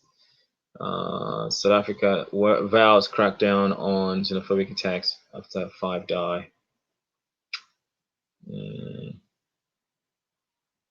Ghana urged to cut ties with South Africa. So let's see. So Ghana has a very good relationship with South Africa. Some of the images coming out. Okay, this is what's happening, and it's sad. You see women there too. There are women here. Okay, this is very sad. The women are meant to be, saying that, stop it, idiot, fools, what are you doing? But you have these women doing this. I mean, it's crazy. The mental slavery is across the board, right? It's crazy. Acting the fool, right? And I'm in disgust, right? So South African nationals are destroying properties of foreigners. So government has been urged to break ties. So this is Ghanaian government.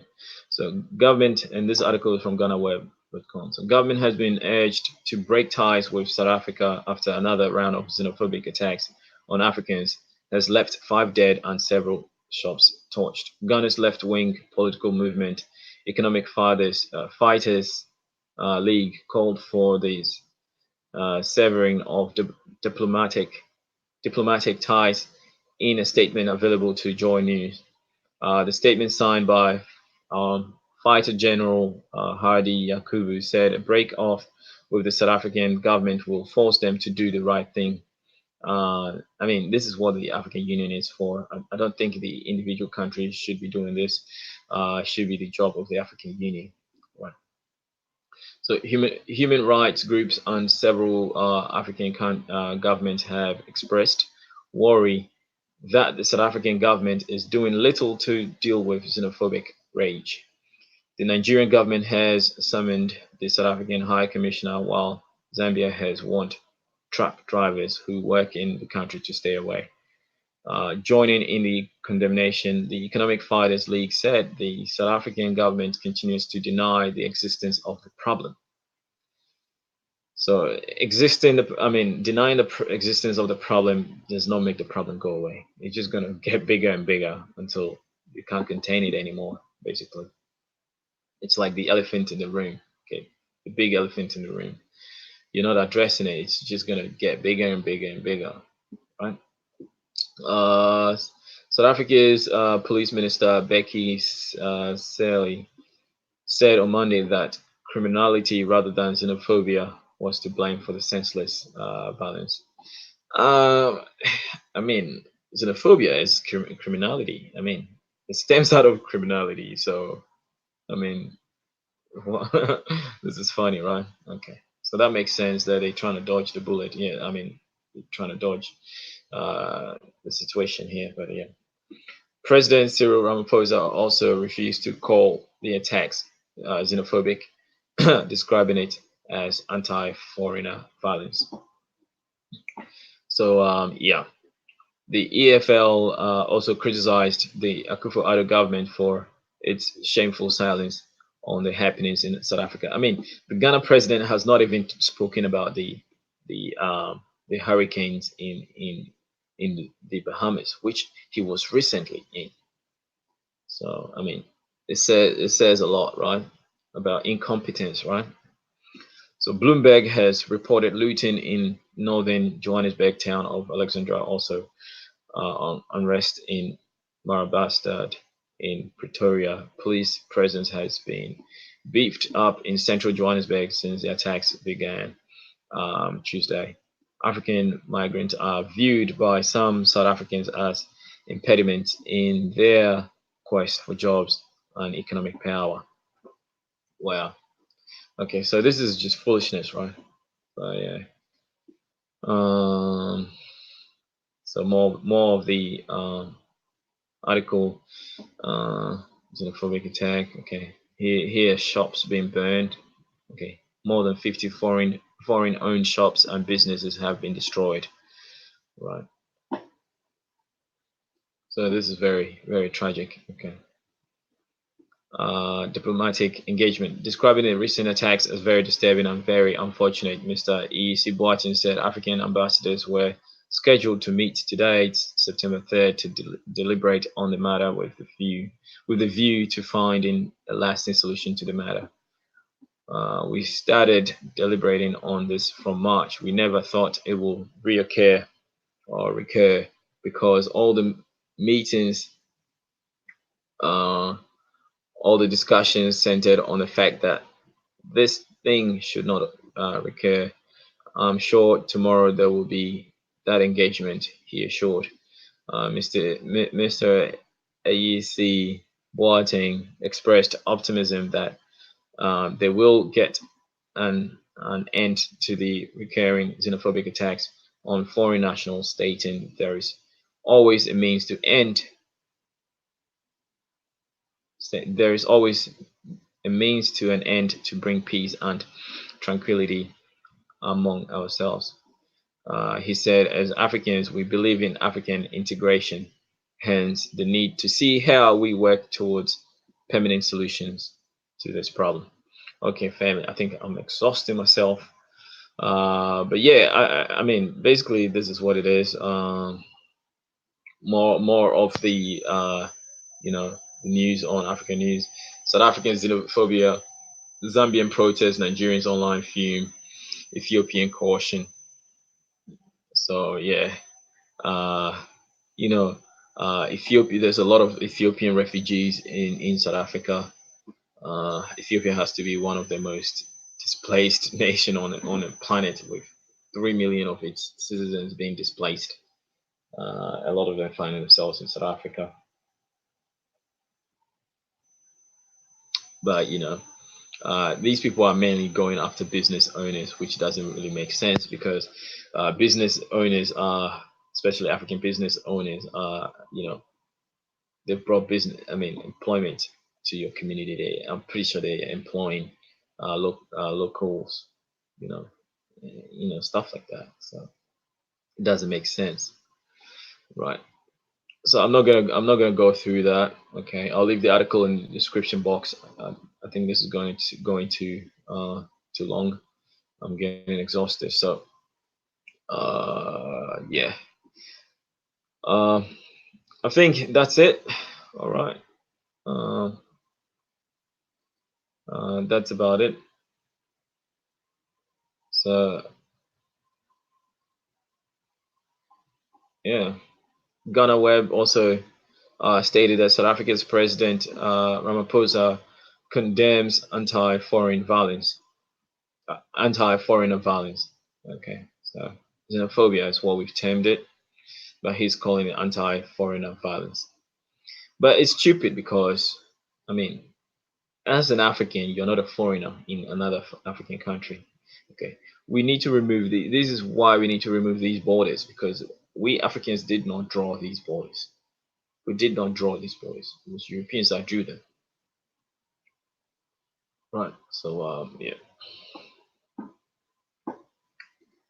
All right, family. Stop sharing. Okay, cool. All right, so I'm glad I have 8 people consistently sitting through this stream with me. I really appreciate all of you for coming through. This is very, very important. This is very, very urgent. We need to really address it. Okay, the self-hate amongst our people. Okay, the fact that we cannot fight our enemy doesn't mean that we should fight amongst ourselves. Okay, in the past we never did this. Okay, in the past we never did this. You know, the Zulus defeated the mighty British army. Come on, this is not what our family was doing. We were not fighting amongst ourselves. Okay, we were fighting the Europeans. So I mean, it's foolishness. Okay, in 2019, okay, to be doing this, to be on the streets attacking another African, you must be one big fool. One big fool. That's what you are. Okay, one big fool. Okay. You're not doing anybody any good, right? Take the fight to your oppressor. This is what you need to do. Don't attack your family. You are a fool at this point. So South Africans need to be called out. When you see any South African in town, okay, ask him, what are you doing about xenophobia? Why is there xenophobia in your country? Okay, it's silly. It's foolish. And the divide and conquer strategy is so perfect. I mean, they perfected it. This apartheid has done a really good job in suppressing black people. And 2019, okay, 2019, you've been oppressed by 10% of the population. This is really sad. And 90% of the population feels so powerless. So powerless. But they have enough power to attack another brother, attack another sister. And the most disgusting part of this is seeing women doing this as well. This is so sad. There's one. Hang on. There was a picture that I saw. I don't know where I saw this picture. I saw this picture. It was just ridiculous.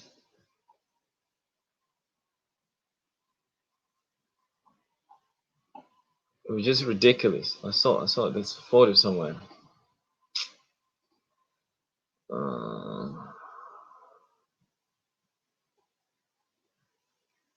Let me if I can find this photo. It was actually a cartoon drawing. Okay, let's see.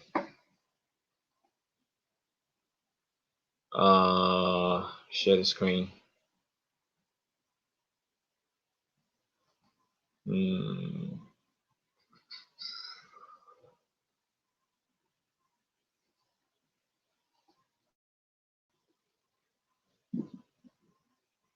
Oh no.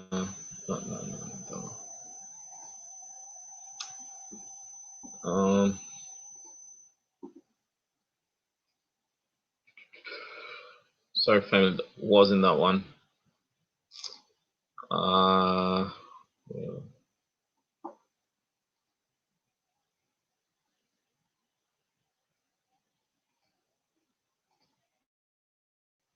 Okay, so this is a cartoon.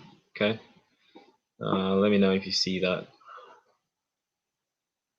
Okay, so this is very disgusting. Okay, this is appalling. This is from africannews.com. Okay, this is a woman shrouded in the Ghana flag. This is a Nigerian being hit on the head.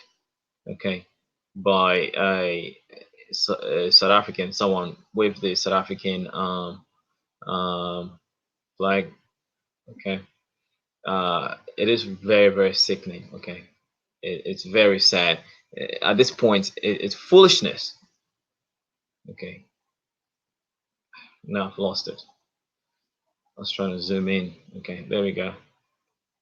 At this point, it's foolishness, right? This is what it is. Okay, this is foolishness. Okay, foolishness. All right. So, okay, so family, I have I have read out the articles. We know the history of xenophobia reached an all-time disgusting height in 2008, where over 100 people were murdered on the same sentiments that people have today. And it's really sad, and we do not want to see that again repeat. We do not want to see that repeat itself. So I'm very happy that people have acted swiftly. The government have acted swiftly. Okay, so yeah, and social media has acted swiftly. So 10 years ago, social media was not that prominent, but now it's information is everywhere now. So yeah. So Shaka, fact, I first need to stop tribalism. So yeah, that's what it is as well. Tribalism needs to go away, because the more we maintain tribalism, the easier it is for our enemies to pin us, us against one another. Basically, the divide and conquer. Okay, this is what it's all about. So the more, if you remain divided, okay, it is so easy to be, it's so easy to be controlled, right? So that's why the African Free Trade Area took effect, okay, promoting regional integration in terms of trade and commerce and stuff like that. And the African Union Agenda 2063, we're going to see a united Africa instead of countries. What is South Africa? Which country is South Africa? Like, we do not know what country is South Africa. There's Southern Africa, but there's no South Africa, right? I mean, it's all Africa. Okay. All right, Neymar, I gotta get ready. Chief, talk to you later. Thank you, sister. Thank you, family. Thank you so much, my beautiful sister, for supporting the channel. All right, have a nice day. Okay. All right, family. I think I'm done as well. I have exhausted this xenophobic topic with all these articles. Okay. The president of South Africa has condemned the attacks. The government of Ghana, politicians are calling, the president of South Africa out for calling xenophobia something else.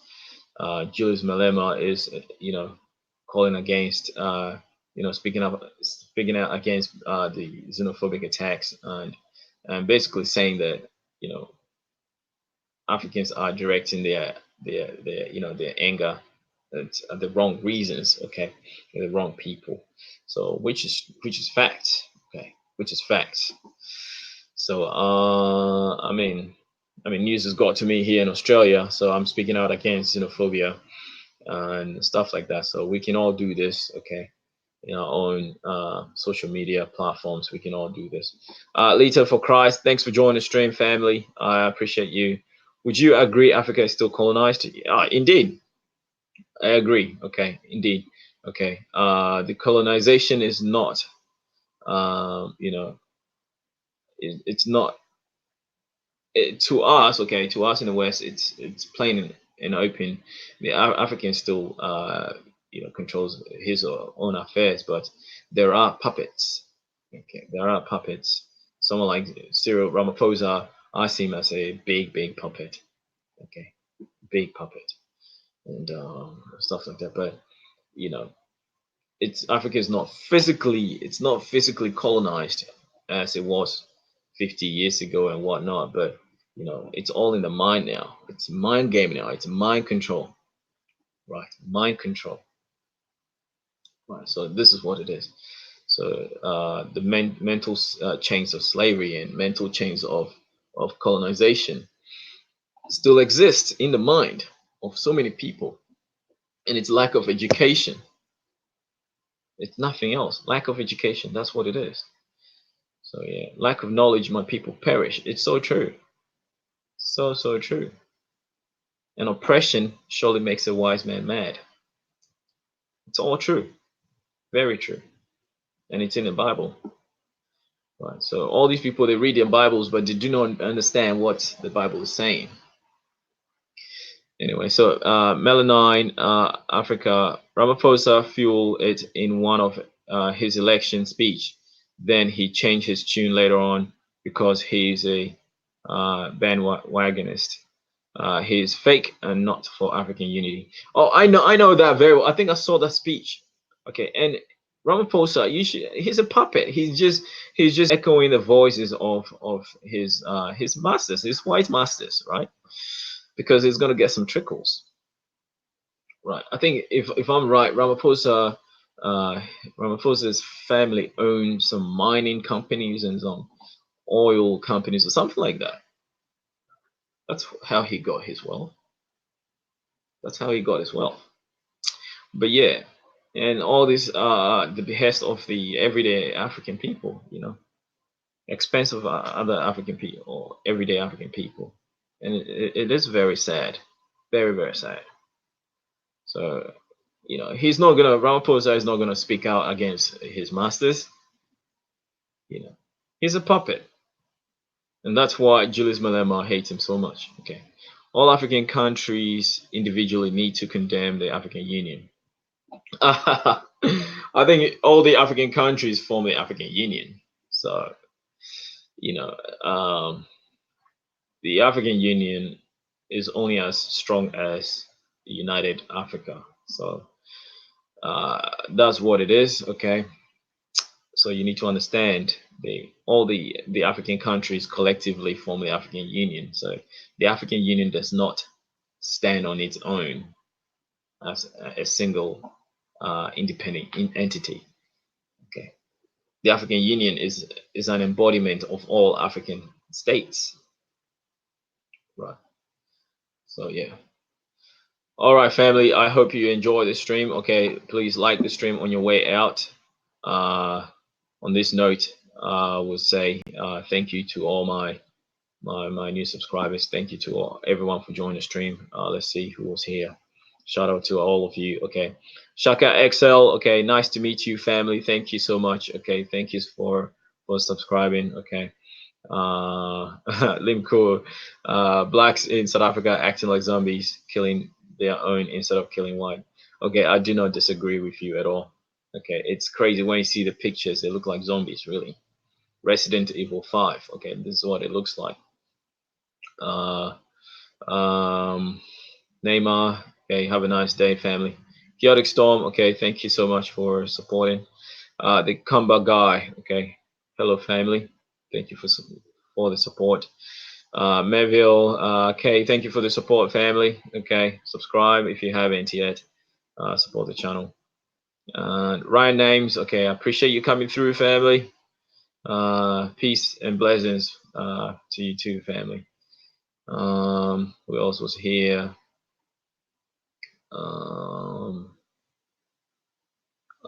Saint Megahead, thank you so much for your contribution. I appreciate it. Okay, Melanine Africa. Okay, I appreciate your contributions. Okay, subscribe. Okay, hit the notification bell. Okay, and catch me in my next live.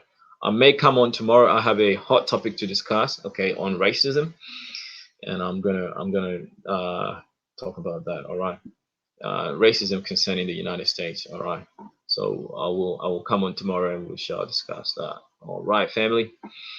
All right, peace and blessings. Okay, say no to xenophobia. Hashtag say no to xenophobia. Okay, we are of one family. Okay, we are of the same essence. Okay, Ubuntu. All right, Ubuntu. Okay, meaning humanity. Okay, you are. Okay, you are because I live. I am because you live. Okay, basically that's what it is. Okay, each one help one. One love Africa. Okay, one love. Peace. Peace. Peace, family.